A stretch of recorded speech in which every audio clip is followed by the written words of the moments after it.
Hi and welcome to the Livity kitchen. Today we're going to make some pepper sauce.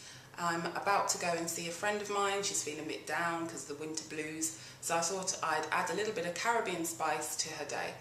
I've got some Caribbean vegetables that I'm going to show you, and this is what we'll be using along with some garlic, some apple cider vinegar and some mustard, English mustard, and we're going to pop them in the blender, and the pepper sauce will probably be done in under 5 minutes. We've got some carrots, some garlic, some Scotch bonnet peppers, which are available at most supermarkets now, but if you can't get them in your local supermarket, you can probably get them in a sort of ethnic market that sells African and Afro-Caribbean foods. And this is called chocho, known in Jamaica as chocho and known in Trinidad as Christophine. It's a lovely green vegetable that you can just saute, or you can boil it, or you can add it into stews. It's very neutral in its taste, so it takes on the taste of whatever you're making. We're using the chocho and the carrots as cooling agents, as the Scotch bonnet pepper is very, very hot. So we need something that's going to allow us just to enjoy the flavour rather than thinking, where's the nearest glass of water? This pepper is going to be very tasty and it makes a super condiment. So I'm just going to get peeling and we're going to blend it up. So I'm just going to prepare the chocho. It peels really, almost like you're peeling an apple really, and the consistency is very similar to apple. Really easy to peel. And I'm just going to cut it so you can see the inside. Inside the chocho you'll find a little stone, almost like the sort of thing you find in an avocado. That you're going to scoop it out, so you're going to be very careful as you're cutting, just to get rid of that. It's quite a flat, it's not as round as an avocado stone, it's quite flat, but we don't need that bit. So for the Scotch bonnets, you just want to get rid of these little stalky things. You can just pull them off or just cut off the edges. You want to keep all the seeds inside, because that's what's going to give a bit of fire to our pepper. You want to make sure that the stalk bits are removed. Now be very careful if you're handling these Scotch bonnet peppers. Make sure you thoroughly rinse your hands. Make sure you give them a really good wash after you've done this, because if you do rub your eyes with your hands, they will burn. These are like little fireballs. They're probably worse than chilies, so be really careful with what you touch afterwards.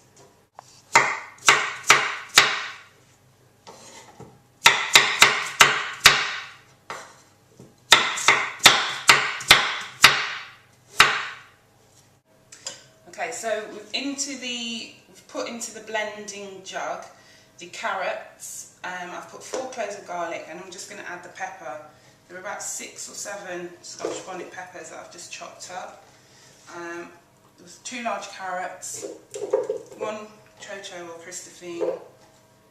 I'm going to put in there as well about 2 tablespoons of mustard, English mustard, and about a teaspoon of salt. Also going to add in, I think it's about 100 ml of apple cider vinegar, which is really what's going to preserve the pepper, because once this is made it will last for a very long time. You can just keep it in the cupboard in an airtight jar and it will keep going. So let's just pop the lid onto the blender.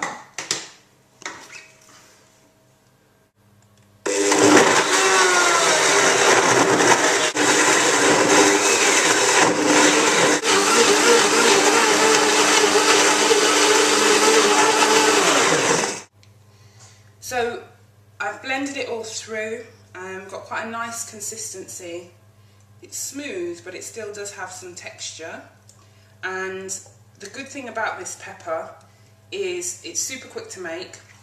It has a lot of nutritional benefits in terms of, in this particular one we've got the carrots with the vitamin C, We have the chocho, which is a very good detoxifier. We have the Scotch bonnet and the apple cider vinegar, which also very good detoxifiers and digestive aids. So not only are we getting a little blast of Caribbean heat, but we're also getting some nutritional benefits as well. So I'm just going to pour this now into the jars. It's made just shy of 1 litre, and I'm going to fill them up. And these are really great if you want to make some unusual Christmas edibles. Great with all the normal Christmas trimmings. Or if you just fancy spicing up your normal daily lunches, dinners, even into sandwiches. So I've made some little grease-proof paper circles just to rest on the top.